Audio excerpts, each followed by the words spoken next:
Hello guys, അപ്പോൾ ഒരു പുതിയൊരു വീഡിയോയിലേക്ക് സ്വാഗതം. ഇന്ന് വേറൊന്നുമല്ല, പറയാൻ പോകുന്നത് ലോക ചാമ്പ്യന്മാരെ മുട്ടുകുത്തിയ നോർവേയെക്കുറിച്ചാണ്. ലോക ചാമ്പ്യന്മാരെന്ന് പറഞ്ഞാൽ 5 തവണ ലോക ചാമ്പ്യന്മാരായ ബ്രസീലിനെ മുട്ടുകുത്തിച്ച് നമ്മുടെ നോർവേ ക്വാർട്ടറിലേക്ക് കടന്നിരിക്കുകയാണ്. അതിൻ്റെ വിശേഷങ്ങൾ പറയാൻ പോകുന്നത്. എന്തു പറയാനാലേ ഇന്നലത്തെ കളി, അമ്മാതിരി കളിയല്ലായിരുന്നു ഇന്നലത്തെ കളി. നമ്മുടെ എർലിംഗ് ഹാലൻഡ് എന്ന ഗോൾ മെഷീൻ്റെ മുന്നിൽ ബ്രസീൽ തകർന്ന് വീഴുക തന്നെയാണ് ഉണ്ടായത്. നമ്മുടെ ചരിത്രത്തിലെ ഏറ്റവും വലിയ ഒരു കാൽവെപ്പായിട്ട് നോർവേ കടന്നിരിക്കുകയാണ്. ചരിത്രത്തിലെ എന്താ പറയണത്, നോർവേക്ക് കിട്ടാൻ ഇതിന് ഒന്നുമില്ല. കാരണം അട്ടിമറി വിജയം എന്ന് പറയാം, അട്ടിമറി വിജയം. ബ്രസീലിൻ്റെ സ്വപ്നങ്ങളെല്ലാം തല്ലി തകർത്ത് വെറും എന്താ പറയുക, ഒരു വലിയ ലോകകപ്പിൽ പോലെ ഫസ്റ്റ് ഫേവറേറ്റുകളായി വന്ന ബ്രസീലിനെ നാട്ടിലേക്ക്, അതായത് സുൽത്താനെയും കൂട്ടരെയും നാട്ടിലേക്ക് തിരിച്ചയച്ച ഒരു ടീമായി നോർവേ മാറി. നോർവേയുടെ എർലിംഗ് ഹാലൻഡ്, ഞാൻ അന്നേ പറഞ്ഞിരുന്നു, അവൻ്റെ അവനെക്കുറിച്ച്. എർലിംഗ് ഹാലൻഡ് എന്ന് പറഞ്ഞാൽ അവനെ ബേസ് ചെയ്ത് മാത്രമാണ് നോർവേ എന്നുള്ള രാജ്യത്തിൻ്റെ നമ്മുടെ ഈ കുതിപ്പ്. അവനെ തടയാൻ പറ്റിയില്ലെങ്കിൽ അത് വമ്പൻ പരാജയം തന്നെയായിരിക്കും എന്ന് ബ്രസീലിന് പറഞ്ഞിരുന്നു. അതുപോലെ അവനെ തടയാൻ പറ്റിയില്ല. നോർവേയുടെ പ്രതിരോധവും നോർവേയുടെ ഗോൾ കീപ്പറും എല്ലാം അടിപൊളി. അവരെല്ലാം തകർത്ത് കളിച്ചു. ബ്രസീൽ അവൻ്റെ പരമാവധി ശ്രമിച്ചു എങ്കിലും അവരുടെ എന്താ പറയുക, പരാജയത്തിലേക്ക് അവർ കൂപ്പുകുത്തി എന്ന് തന്നെ പറയാം. അങ്ങനെ ലോകകപ്പിലെ എല്ലാ പ്രതീക്ഷകളും അവസാനിപ്പിച്ച് നമ്മുടെ ബ്രസീലും കൂട്ടരും യാത്രയായി.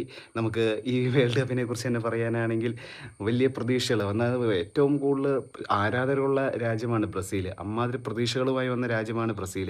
എന്നിട്ടും അവർ ആരാധകരുടെ എന്താ പറയുക, ആ പ്രതീക്ഷയ്ക്ക് തൊട്ട് ഉയരാതെ നമ്മുടെ സുൽത്താൻ ഒന്ന് കളിച്ചിറങ്ങി, നമ്മുടെ അവസാനമാകുമ്പോഴേക്കും ഒന്ന് ഇറക്കാൻ വേണ്ടി വച്ചിരുന്ന സുൽത്താൻ ഇറങ്ങിയപ്പോഴേക്കും കളിയെല്ലാം തീരുമാനമാക്കി എല്ലാവരും നാട്ടിലേക്ക് പോകേണ്ട അവസ്ഥയിലേക്ക് എത്തി. അങ്ങനെ ബ്രസീൽ പരാജയമണുത്തു. അങ്ങനെ ഈ വേൾഡ് കപ്പിലെ ഏറ്റവും വലിയ അട്ടിമറി എന്ന് ഞാൻ പറയുന്നൊരു വിജയമാണ് നോർവേയുടെ ബ്രസീലിനെതിരെയുള്ളത്.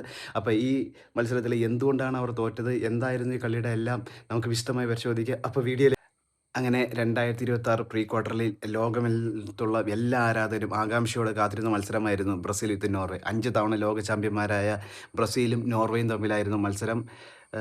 എന്താ പറയുക, ബ്രസീലിൻ്റെ ഫസ്റ്റ് പരാജയത്തിന് കാരണം തന്നെ എനിക്ക് തോന്നുന്നൊരു പെനാൽറ്റി അവർക്ക് കിട്ടിയിരുന്നു. അത് മിസ്സായതോടുകൂടിയാണ് അവരുടെ മൊത്തം നിരാശ, അതായത് മൊത്തം താരത്തിലേക്കും മൊത്തം ആരാധകരിലേക്കും ടീമിലേക്കും മൊത്തം ഒരു നിരാശ തന്നെ പടർന്നു. അങ്ങനെ കളി തുടങ്ങി. ഫസ്റ്റ് ഹാഫായി. നമ്മുടെ ഫസ്റ്റ് ഹാഫ് വിസിൽ ഊതിയപ്പോൾ മുതൽ രണ്ടുപേരും ഭയങ്കര സൂക്ഷ്മതയോടെയാണ് കളിച്ചത്. കാരണം ഒരുപാട് അറ്റാക്കൊന്നും ചെയ്യാതെ വളരെ സൂക്ഷിച്ച് നമ്മുടെ അവസരങ്ങൾ വരട്ടെ എന്നുള്ള രീതിയിൽ തന്നെയാണ്. രണ്ടുപേർക്ക് രണ്ട് ടീമിനെ കുറിച്ച് അറിയാം. കാരണം ഒരു അട്ടിമറി വിജയം മതി രണ്ട് ടീമുകൾക്കും പുറത്താവാൻ. അതുകൊണ്ട് രണ്ടുപേരുടെയും വേൾഡ് കപ്പ് ഒരുപാട് പ്രതീക്ഷകളായിട്ടാണ് ഇവർ വന്നിരിക്കുന്നത്. അങ്ങനെ ഫസ്റ്റ് ഹാഫ് തുടങ്ങി. വളരെ മനോഹരമായി തന്നെ കളി തുടങ്ങി. നല്ല രീതിയിൽ തന്നെയായിരുന്നു രണ്ടുപേരും. ചെറിയ തോതിൽ അറ്റാക്കും ചെറിയ തോതിൽ പ്രതിരോധവും എല്ലാം ഇങ്ങനെ പോയിക്കൊണ്ടിരുന്നു. അങ്ങനെ വെറും 25-ാം മിനിറ്റിൽ ബ്രസീലിന് സൂപ്പറായിട്ടൊരു ചാൻസ് കിട്ടി. അത് തന്നെ പെനാൽറ്റി കിട്ടാനുള്ള കാരണം നമ്മുടെ മാത്യൂസ് കുഞ്ഞിയെ നമ്മുടെ നോർവേ താരം നമ്മുടെ ബോക്സിനുള്ളിൽ വെച്ചൊന്ന് വീഴ്ത്തി. അതിന് പെനാൽറ്റി ഗോളി നമ്മുടെ റഫറി പെനാൽറ്റി അനുവദിച്ചില്ല. പക്ഷേ അത് VR പരിശോധിച്ച ശേഷം പെനാൽറ്റി അനുവദിച്ചു. അങ്ങനെ ആരാധകരും നമ്മളെല്ലാവരും ഫസ്റ്റ് ഗോൾ ബ്രസീൽ 1-0 മുന്നേറാൻ പോകുന്നു. നമ്മുടെ ഗോൾ അടിക്കാൻ വന്നത് വേറെ ആരുമല്ല, നമ്മുടെ ബ്രൂണോ ഗിമറൈസ് ആയിരുന്നു.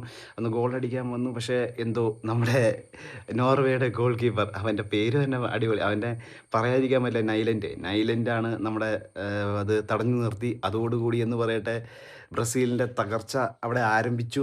ഫസ്റ്റ് താണി അവിടെ അടിച്ചു എന്നാണ് ഞാൻ കരുതുന്നത്. കാരണം വെച്ചാൽ ഒരു ഗോളിന് മുന്നിട്ടേണ്ട സ്ഥലത്ത് അത് 0-0 ഗോളിക്ക് പിടിച്ചു നിർത്താൻ പറ്റി. അങ്ങനെ പെനാൽറ്റി മിസ്സാവുകയും ചെയ്തു. അങ്ങനെ ഫസ്റ്റ് പെനാൽറ്റി ബ്രസീലിൻ്റെ മിസ്സായി. അങ്ങനെ ബ്രൂണോ അടിച്ച പെനാൽറ്റി നമ്മുടെ നൈലൻഡ് അവരുടെ ഗോൾ കീപ്പർ തടഞ്ഞു നിർത്തി. അതോടുകൂടി ബ്രൂണോ ഭയങ്കര നിരാശൻ തന്നെയായിരുന്നു.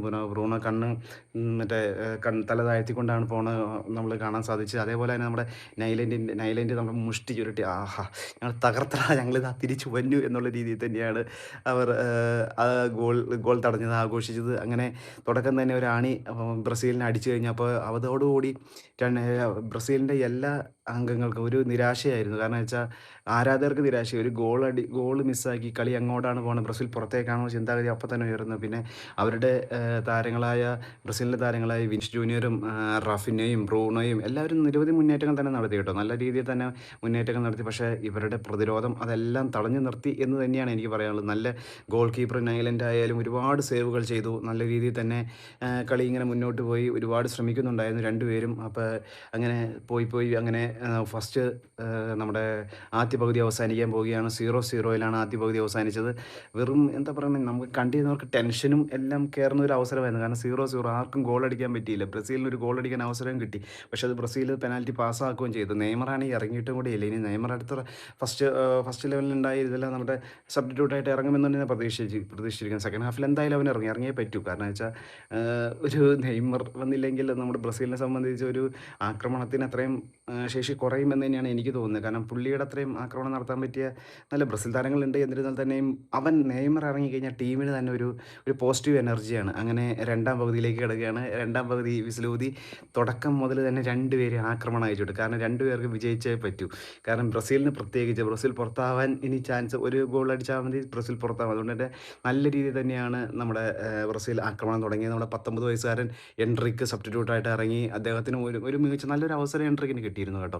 പക്ഷേ അതെന്തോ അടിച്ച് പുറത്തായിട്ടാണ് പോയത്. നല്ലൊരു അവസരമാണ് പുള്ളിക്ക് കിട്ടിയത്. അങ്ങനെ കളി നല്ല രീതിയിൽ തന്നെ തുടങ്ങുകയാണ്. ബ്രസീൽ തുടർച്ചയായി ആക്രമണം നടത്തിക്കൊണ്ടിരിക്കുകയാണ്. പക്ഷേ നോർവേ ക്ഷമയോടുകൂടി, എനിക്ക് നോർവേനെ ഭയങ്കര കളി ഇഷ്ടപ്പെട്ടു. അവർ ക്ഷമയോടുകൂടി കാത്തിരുന്നു. അവർക്ക് അവസരം കിട്ടുമ്പോൾ മാത്രം അവർ വെയിറ്റ് ചെയ്ത് അങ്ങനെ അവസാന നിമിഷം ഭാഗത്ത് എത്തിയപ്പോഴേക്കും നമ്മുടെ ആരാധകരെല്ലാവരും കാത്തിരുന്ന് നെയ്മർ ഇറങ്ങിയതോടുകൂടി ഭയങ്കര ആക്രമണമായിരുന്നു. കാരണം ബ്രസീലിൻ്റെ ആക്രമണം നല്ല വേഗത കൂടി, പാസിങ്ങുകളും ഡബ്ലിങ്ങും കൊണ്ട് നോർവേ പ്രതിരോധത്തെ ശരിക്കും സമ്മർദ്ദത്തിലാക്കുന്ന രീതിയിൽ തന്നെയായിരുന്നു അവരുടെ കളി. അങ്ങനെ പക്ഷേ ഒരു കാര്യം, ഗോൾ മാത്രം വന്നില്ല.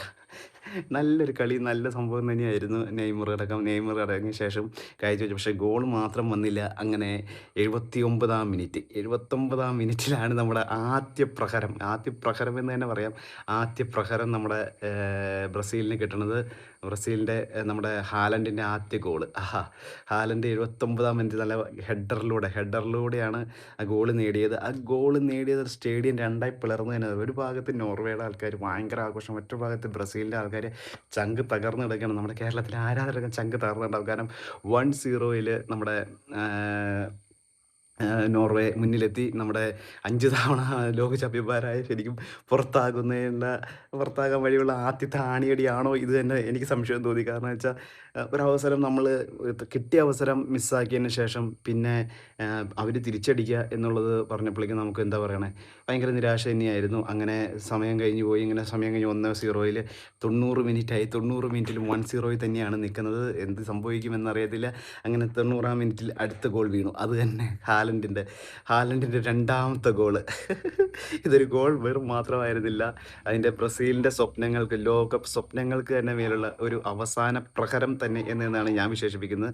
നമ്മുടെ ഹാലൻഡ് നല്ല അടിപൊളിയായിട്ടൊരു ഗോള്, അവൻ്റെ ഇടത്ത് കാല് നീട്ടി നല്ലൊരു അടിപൊളി ഗോള്. അത് ഹാലൻഡ് കൈകൾ പൊക്കി മുകളിലേക്ക് ഗോൾ ആഘോഷിക്കുന്ന സീനുണ്ട്. എൻ്റെ പൊന്നോ, നോർവേയുടെ ആൾക്കാരെല്ലാവരും വന്ന് അവനെ മെഴുകാണ്, അവൻ്റെ കെട്ടിപ്പിടിച്ച് അവനെ ഇതാണ് മൈതാനത്ത്. ഭയങ്കര സംഭവമായിരുന്നു. അതേപോലെ തന്നെ ബ്രസീലുകാരെല്ലാവരും സങ്കടപ്പെട്ട് എന്ത് ചെയ്യണമെന്നറിയില്ല. 2-0 ഇനി എന്ത് ചെയ്യും? കാരണം തിരിച്ചടിക്കാൻ 90 മിനിറ്റ്സ് കഴിഞ്ഞു. ഇനി എന്ത് ചെയ്യണമെന്നറിയാതെ നിരാശരായ ഒരു മൂലയിലേക്ക് തന്നെ മാറി നിൽക്കുന്ന ഒരു അവസ്ഥയിലേക്ക് തന്നെയാണ് കണ്ടത്. വളരെ സങ്കടം തോന്നി ബ്രസീലിൻ്റെ ഒരു അവസ്ഥ കണ്ടിട്ട്.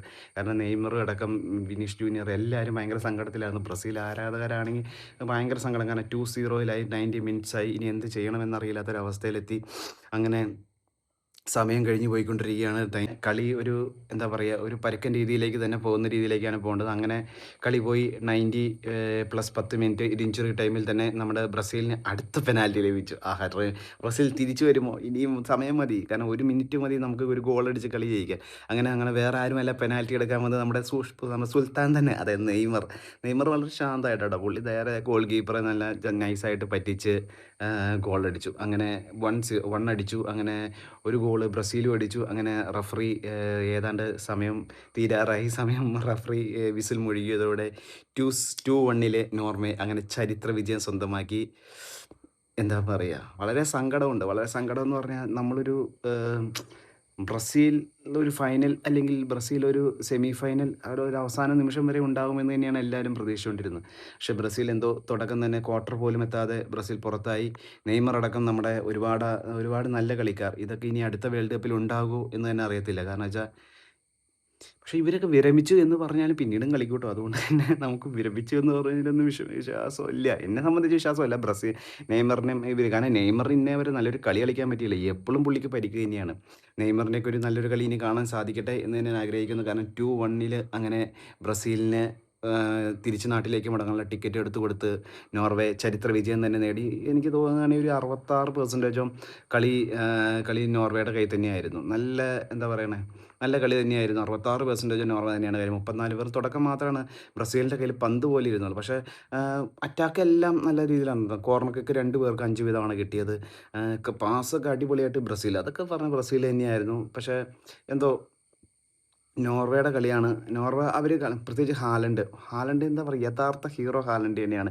79-ാം മിനിറ്റിലെ ഹെഡറും 90-ാം മിനിറ്റിലെ ഇടതുകാലൻ ഫിനിഷും എല്ലാം ഒരു വലിയ മത്സരം എങ്ങനെ കളിക്കണമെന്ന് തന്നെയാണ് പുള്ളിയാണ് ക്യാപ്റ്റൻ. പുള്ളി മുന്നിൽ നിന്ന് കളി ജയിപ്പിച്ച് അങ്ങനെ ബ്രസീലിനെതിരെ ആണിയടിച്ച് ബ്രസീലിനെ നാട്ടിലേക്ക് വീഴ്ച ഹാലണ്ട് നമ്മുടെ നോർവേക്ക് ക്വാർട്ടറിലേക്ക് ഒരു പ്രവേശനം സുഗമമാക്കിയിരിക്കുകയാണ്. അങ്ങനെ എനിക്ക് തോന്നുന്നു ബ്രസീലിൻ്റെ പ്രധാനപ്പെട്ട കാരണങ്ങൾ നമുക്കൊരു ആദ്യ ഒരു പരാജയം എന്ന് എനിക്ക് തോന്നുന്നത് ആദ്യ പെനാൽറ്റി അവർ നഷ്ടപ്പെടുത്തി.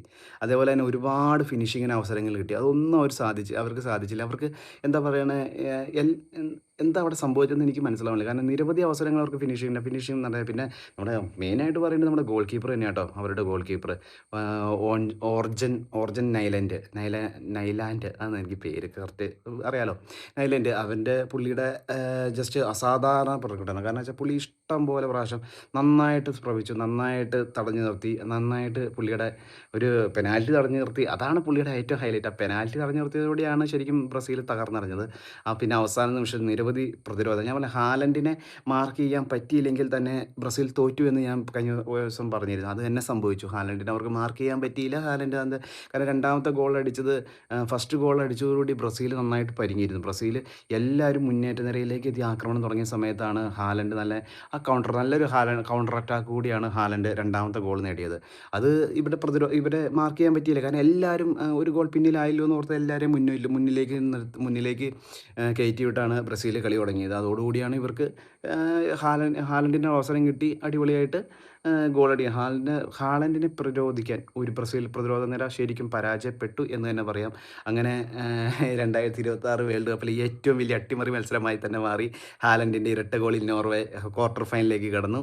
ബ്രസീൽ വീണ്ടും കഴിഞ്ഞ തവണ അതിന് മുന്നത്തെ അതുപോലെ നിരാശയോടെ പണ്ടത്തെ 5 വർഷത്തെ എന്താ പറയുന്നത് 5 വർഷം വേൾഡ് ചാമ്പ്യന്മാരെന്നത് പണ്ട് തുടക്കത്തിൽ കിട്ടിയത് അതും പറഞ്ഞ് ആശ്വസിക്കാനും തന്നെ അവർക്ക് മടങ്ങാം. 6ാമത്തെ വേൾഡ് കപ്പായിട്ട് വിജയം നേടാമെന്ന് പ്രതീക്ഷയായിട്ട് വന്നവർ സെമി പോലും കാണാതെ ക്വാർട്ടർ പോലും കാണാതെ അവർ തിരിച്ചു മടങ്ങി. അങ്ങനെ നെയ്മറിൻ്റെ ഒരു പെനാൽറ്റി അതുമാത്രമാണ് അവസാനം ബ്രസീലിൻ്റെ ഓർമ്മയ്ക്കായി കാണാൻ സാധിച്ചത്. ഒരു പെനാൽറ്റി പാസ് മിസ്സാക്കുകയും ചെയ്തു. ഇതൊക്കെയാണ് എനിക്ക് ഇതിന് പറയാൻ സങ്കടമുണ്ട്. എന്നിരുന്നാൽ തന്നെയും ഈ 90 മിനിറ്റ് ആര് നന്നായി കളിക്കുന്നുവോ അവരാണ് ഈ പറയും പോലെ വേൾഡ് കപ്പിൽ നന്നായിട്ട് ഫുട്ബോളിൽ ജയിക്കുകയുള്ളൂ. കാരണം വെച്ചാൽ ഒരു മിനിറ്റ് അവർക്കിടേതായ ഈ പറയും പോലെ അവരുടെ ഒത്തൊരുമ നഷ്ടപ്പെട്ടാൽ ഈ കളി തോറ്റു. കാരണം ഒരാളെയും കൊണ്ടല്ലോ 11 പേര് കൂടിയുള്ള ടീമാണല്ലോ. അങ്ങനെ ബ്രസീൽ നാട്ടിലേക്ക് മടങ്ങി. സങ്കടമുണ്ട്.